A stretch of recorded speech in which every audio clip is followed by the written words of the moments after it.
Here we are. We're ready for another 7 minutes on ITSP Magazine with a new short brand story.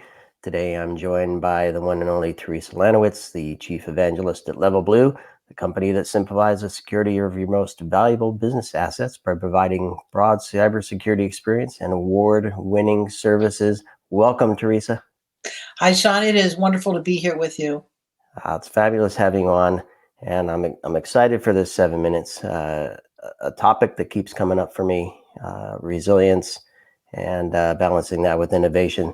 It seems resilience has grown. I don't know if it's grown in importance, but certainly in conversation. It's a topic that I've heard many times over the past number of months, but it sits alongside the continued pressures for advanced innovations, things like AI, and even faster times to market.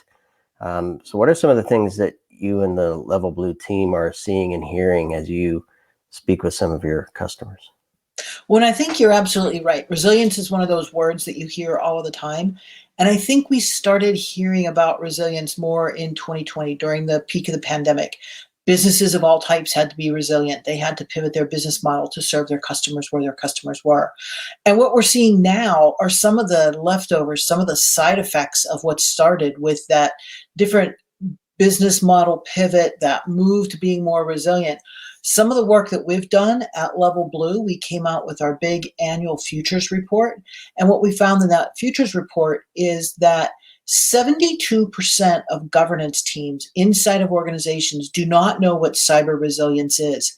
Yet they know that innovation is causing more risk. 85% of them say innovation is causing risk. But 73% of them say, you know what, that innovation, we're willing to take that trade-off in risk for innovation.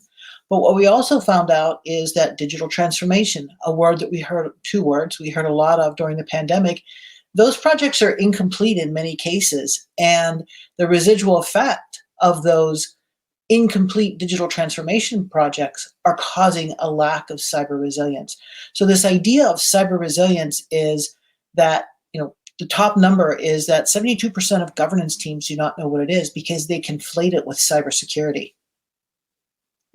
And on this point, I think last time we spoke, we touched on the idea that there's been a tighter coupling with the CIO and the CISO, probably in this regard as well.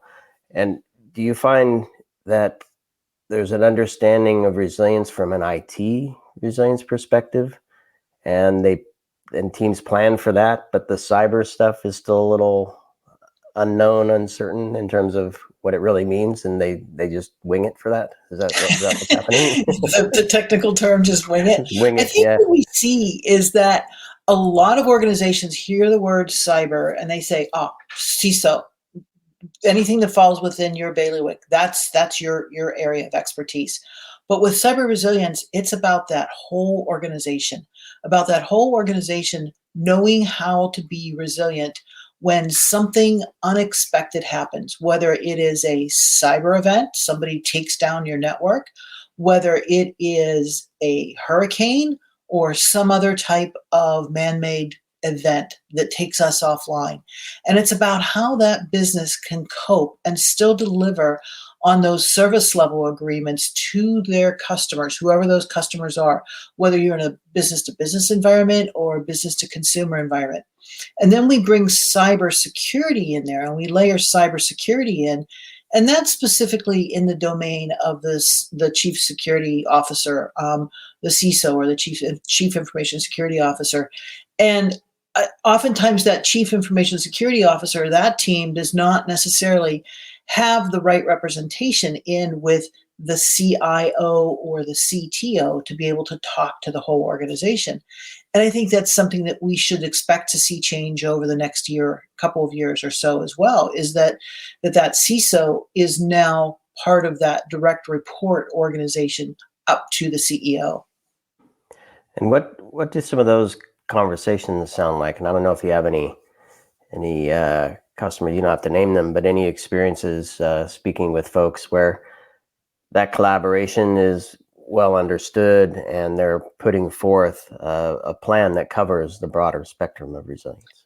When I talk with our clients who say they have this understanding of cyber resilience and how important it is, they're the ones who say, one of them told me this great story. They were at an offsite and the topic of cyber resilience came up.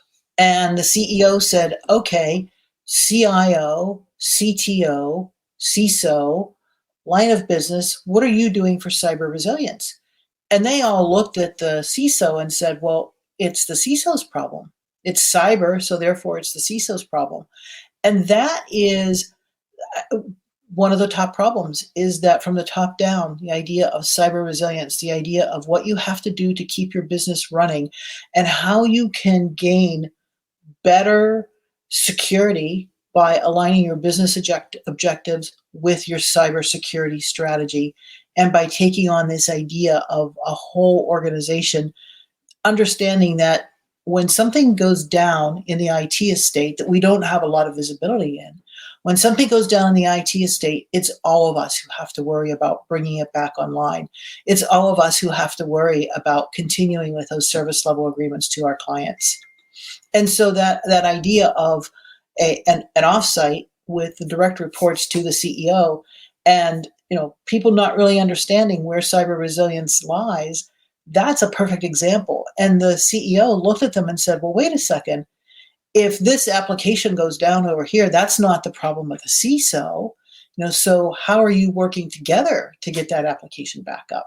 And he said that it was at that moment that all of them said, oh, we need to work together.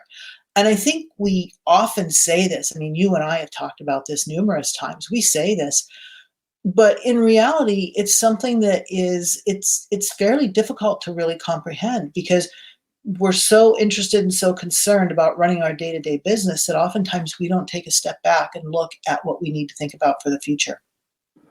Teresa, thank you so much for this 7 minutes on ITSP Magazine. I'm going to encourage everybody to look at levelblue.com/futures report to download a copy of that report. Thank you.